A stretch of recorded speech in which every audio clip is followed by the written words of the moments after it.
Hello students, Vinita's Hindi class में आपका स्वागत है। आज हम यहाँ कक्षा 9 की पुस्तक स्पर्श के काव्य खंड का अंतिम पाठ पढ़ने जा रहे हैं। यह अरुण कमल जी द्वारा रचित है। इस पाठ में कवि की 2 कविताओं का संकलन है। पहली कविता का शीर्षक है नए इलाके में और दूसरी कविता है खुशबू रचते हैं हाथ। कवि ने इन दोनों कविताओं में समाज पर क्या कटाक्ष किया है, आइए पढ़ते हैं। Let's study summary of both poem.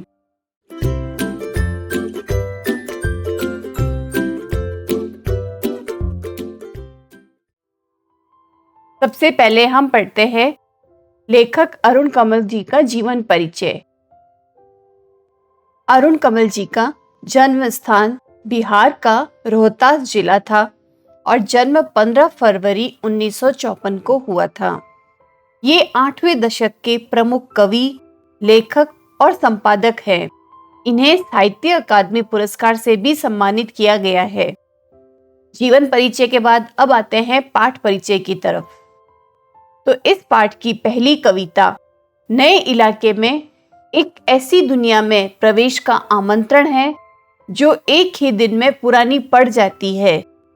और वहीं दूसरी कविता खुशबू रचते हैं हाथ में कवि ने बताया है कि जो वर्ग समाज को सुंदर बनाने में लगा हुआ है, वही वर्ग अभाव में और गंदगी में जीवन बिता रहा है। आइए इनके बारे में पढ़ते हैं आगे विस्तार से। पहली कविता है नए इलाके में। इस कविता में शहर में हो रहे अंधाधुंध निर्माण के बारे में बताया है। आज अगर कुछ टूटा है या खाली मैदान है तो कल वहां बहुत बड़ा मकान होगा और नित्य नए नए मकान बनने से नए नए इलाके भी बनते जा रहे हैं, जिससे लेखक को अपना ही घर पहचानने में तकलीफ हो रही है। इसी का वर्णन लेखक ने बहुत ही सरल भाषा में किया है। तो आइए पढ़ते हैं इस बारे में आगे। काव्यांश है पहला।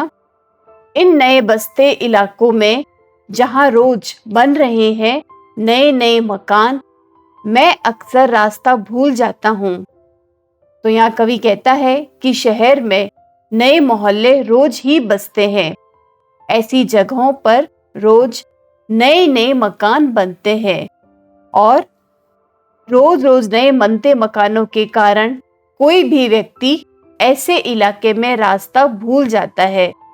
इसी में लेखक ने अपना वर्णन किया है कि जहां रोज बन रहे हैं नए नए मकान, मैं अक्सर रास्ता भूल जाता हूँ। कवि को भी यही परेशानी हो रही है। वह भी इन मकानों के बीच अपना रास्ता हमेशा भूल जाता है। काव्यांश की अगली पंक्तियां। धोखा दे जाते हैं पुराने निशान, खोजता हूँ ताकता पीपल का पेड़, खोजता हूँ ढहा हुआ घर। तो यहाँ कवि बता रहे हैं कि जो भी पुराने निशान है वे उसे धोखा दे जाते हैं।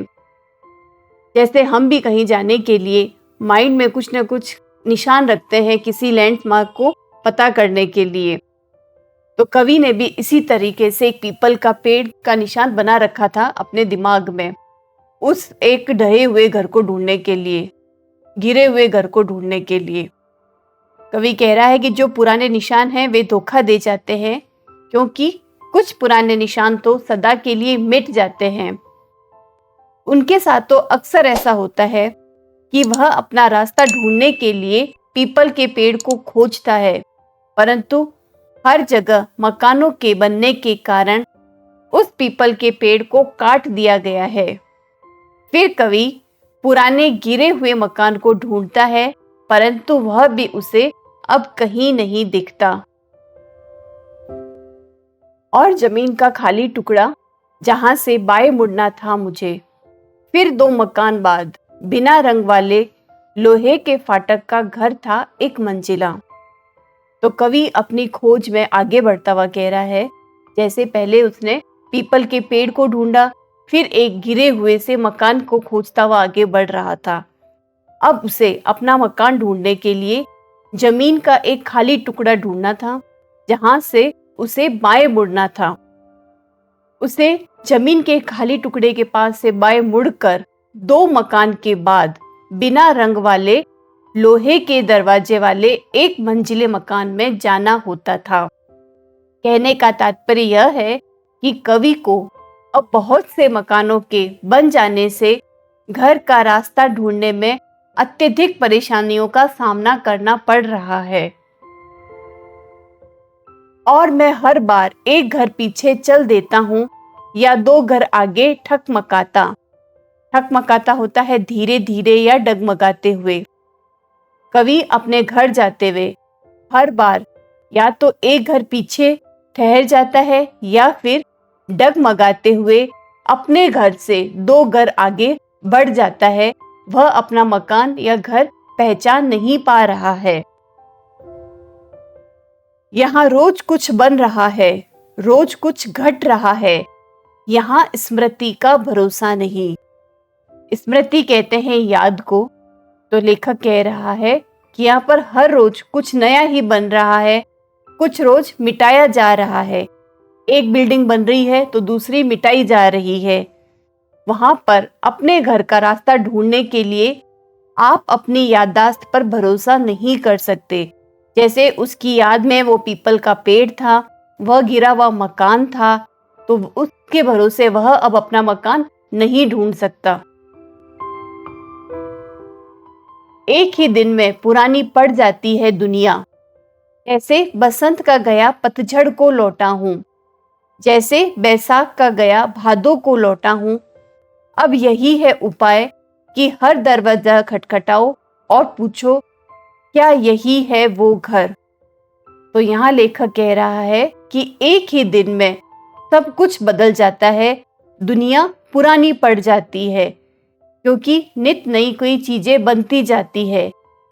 ऐसा लग रहा है जैसे महीनों बाद लौटा हूँ, जैसे बसंत का गया पतझड़ को लौटा हूँ या बैसाख का गया भादों को लौटा हूँ। ये हिंदी माह के महीनों के नाम हैं, बैसाख भादों। ऐसा लग रहा है काफी समय बाद लौटा हूँ, परंतु ऐसा नहीं है। घर से बसंत ऋतु में बाहर गया हूँ और पतझड़ ऋतु में लौट कर आया हूँ। अब सही घर ढूंढने का एक ही उपाय है कि हर दरवाजे को खटखटा कर पूछो कि क्या वह सही घर है। समय बहुत कम है तुम्हारे पास, आ चला पानी, ढहा आ रहा आकाश, शायद पुकार ले कोई पहचाना ऊपर से देखकर। तो यहाँ लेखक कहता है कि उसके पास अपना घर ढूंढने के लिए बहुत कम समय है, क्योंकि आ चला पानी, ढहा आ रहा आकाश। आकाश होता है आसमान या आकाश, क्योंकि आसमान से अब बारिश आने वाली है और कवि को उम्मीद है या उसकी ऐसी इच्छा है कि कोई परिचित उसे देख ले और आवाज लगाकर उसे उसके घर ले जाए। तो यह कविता यहाँ समाप्त होती है। अब पढ़ते हैं अगली कविता की तरफ। अगली कविता है खुशबू रचते हैं हाथ। इस कविता में कवि ने हमारा ध्यान समाज के उपेक्षित वर्ग की ओर खींचने का प्रयास किया। ये अगरबत्ती बनाने वाले लोग हैं जो हमारी जिंदगी की खुशबूदार बनाकर खुद गंदगी में जीवन बसर कर रहे हैं। तो आइए पढ़ते हैं इन लोगों के बारे में।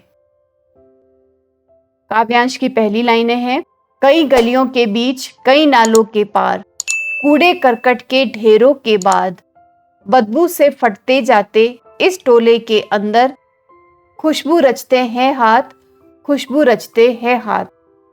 तो कविता में इस कवि ने उन खुशबूदार अगरबत्ती बनाने वालों के बारे में बताया है जो खुद खुशबू से कोसों दूर है।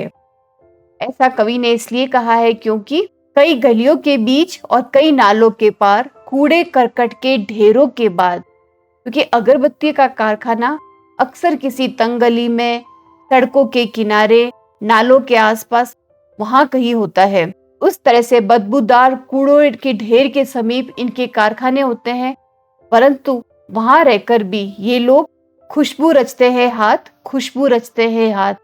ये लोग सुगंधित अगरबत्तियों का निर्माण करते हैं और ये कारीगर अपने हाथों से अगरबत्तियों को बनाते हैं।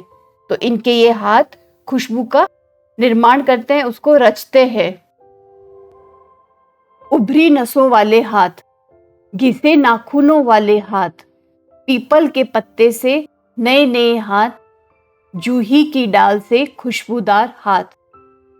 तो यहाँ अगरबत्ती बनाने वाले कारीगरों के हाथों के बारे में लेखक ने वर्णन किया है कि उनके हाथ तरह तरह के होते हैं।